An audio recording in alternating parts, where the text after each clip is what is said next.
इस लॉकडाउन में school, college और कोचिंग संस्थान सभी बंद हैं और ऐसी स्थिति में बिहार बोर्ड 2021 के परीक्षा की तिथि घोषित हो गई है। तो हमने इसके लिए एक उपाय किया है कि जो विद्यार्थी 2021 में बिहार बोर्ड से परीक्षा देंगे, खासकर जो आर्ट के स्टूडेंट हैं, उनके लिए हमने इस वीडियो के माध्यम से कुछ मटेरियल उपलब्ध कराने की कोशिश की है। आज बिहार बोर्ड का पैटर्न बदल गया है। बिहार बोर्ड अधिकतर ऑब्जेक्टिव टाइप के प्रश्न पूछ रहे हैं और संभावना है कि इस बार ज़्यादा से ज़्यादा ऑब्जेक्टिव प्रश्न हों। तो ऐसी स्थिति में अगर आप ऑब्जेक्टिव प्रश्न पर कमांड कर लेते हैं तो निश्चित तौर पर आपको सफलता मिलेगी। तो अब हमने यही कोशिश किया है कि जो आर्ट पढ़ने वाले विद्यार्थी हैं उसको सभी चैप्टर का ऐसे ऑब्जेक्टिव प्रश्न हम दें जो ऑब्जेक्टिव प्रश्न पढ़कर आप 2021 में अच्छे अंक अर्जित कर सकें। तो हमने ऑब्जेक्टिव प्रश्न का एक सीरीज तैयार किया है चैप्टर वाइज, और वो चैप्टर वाइज सीरीज हम आपको इस YouTube चैनल पर डालते रहेंगे और आपको जितने भी प्रश्न मिलेंगे उस प्रश्न का हम आपको टेलीग्राम ऐप पर टेस्ट भी लिया करेंगे।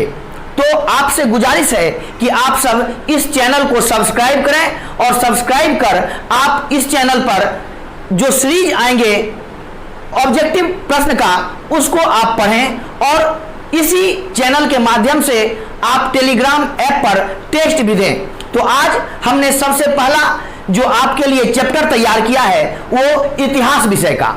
आज हमने इतिहास विषय के पहला चैप्टर हड़प्पा सभ्यता से कुछ ऐसे ऑब्जेक्टिव को चुनकर निकाला है जो 2021 की परीक्षा में निश्चित तौर पर आएंगे।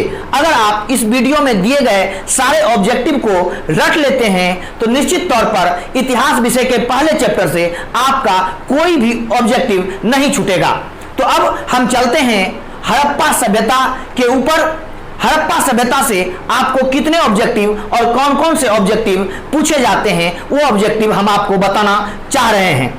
तो चलिए सबसे पहले हम आपको ये बताएं कि हड़प्पा सभ्यता को 3 नामों से जाना जाता है। हड़प्पा सभ्यता, सिंधु घाटी की सभ्यता और कांस्ययुगीन सभ्यता।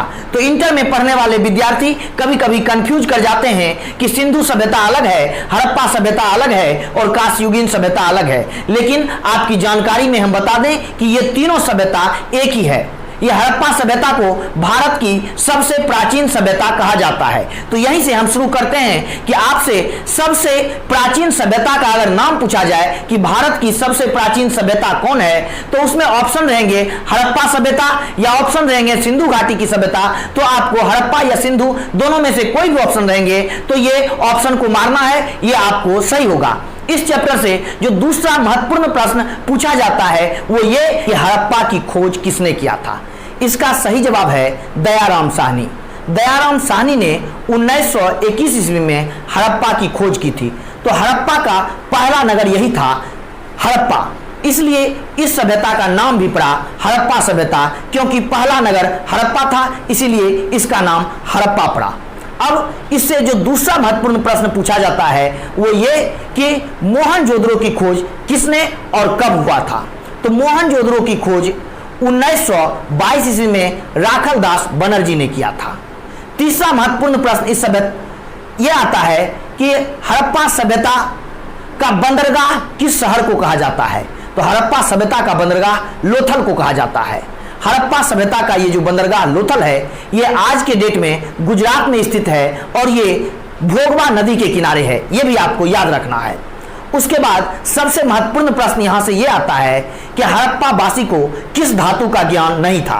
तो हड़प्पा वासी को सबसे महत्वपूर्ण धातु लोहा का ज्ञान नहीं था। हड़प्पा के लोग लोहा का उपयोग नहीं जानते थे, क्योंकि हड़प्पा सभ्यता में लोहा के कोई भी अवशेष नहीं प्राप्त हुए हैं। उसके बाद इस सभ्यता से जो सबसे महत्वपूर्ण प्रश्न पूछे जाते हैं वो ये कि हड़प्पा और मोहनजोदड़ो को किसने जुर्मा राजधानी कहा था। तो हड़प्पा और मोहनजोदड़ो को जुर्मा राजधानी कहा था पिग्गट महोदय ने। हड़प्पा सभ्यता से अगला प्रश्न यह भी पूछा जा सकता है कि हड़प्पा सभ्यता में जुते हुए खेत का साक्ष्य या हल का साक्ष्य कहां से मिला है। तो इसका सही उत्तर है कालीबंगा।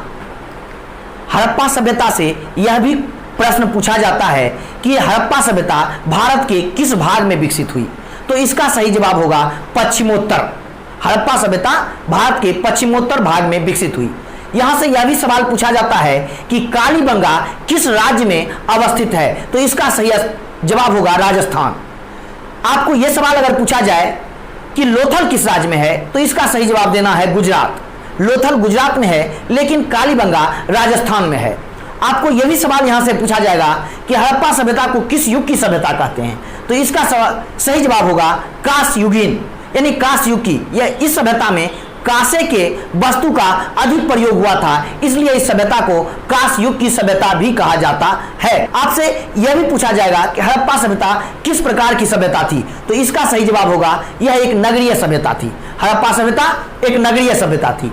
उसके बाद आपसे यह भी सवाल पूछा जा सकता है कि हड़प्पा सभ्यता किस प्रकार की सभ्यता थी, तो अगर नगरीय सभ्यता ऑप्शन में ना हो और हो कि मातृसत्तात्मक सभ्यता, तो उसको भी आप जवाब दे सकते हैं, क्योंकि यह सभ्यता मातृसत्तात्मक सभ्यता थी। तो कभी कभी ऐसा होता है कि हड़प्पा सभ्यता नगरीय सभ्यता थी, यह भी पूछा जाता है, और कभी कभी पूछा जाता है कि हड़प्पा सभ्यता कैसी थी, तो मातृसत्तात्मक, ये भी। उसके बाद आपसे एक महत्वपूर्ण सवाल यहां यह पूछा जाता है कि हड़प्पा सभ्यता की लिपि कैसी थी। हालांकि हड़प्पा सभ्यता में लिखा गया यह प्रमाण अभी तक अस्पष्ट है, लेकिन वहां एक भाव चित्रात्मक लिपि का आविष्कार हो गया था, लेकिन इस लिपि को आज तक पढ़ा नहीं जा सका है। तो आपसे यह पूछा जाएगा कि हड़प्पा सभ्यता में कौन सी लिपि थी, तो आपको बताना है कि भाव चित्रात्मक। हड़प्पा सभ्यता का प्रशासन कैसा था, तो नगर पालिका जैसा। हड़प्पा सभ्यता से सबसे महत्वपूर्ण प्रश्न यह पूछा जाता है कि हड़प्पा सभ्यता का सबसे बड़ा नगर कौन था, तो इसका सही जवाब है मोहनजोदड़ो। हड़प्पा सभ्यता का सबसे बड़ा नगर मोहनजोदड़ो था।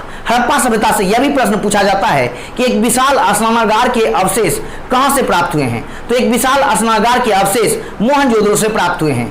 हड़प्पा सभ्यता से यह भी प्रश्न पूछा जाता है कि एक अवतल चक्की का अवशेष किसने खोजा, तो इसका सही जवाब है अर्नेस्ट मैके। अगर आपसे यह पूछा जाए कि कलकत्ता में एशियाटिक सोसाइटी की स्थापना किसने किया, तो इसका सही जवाब होगा विलियम जोन्स।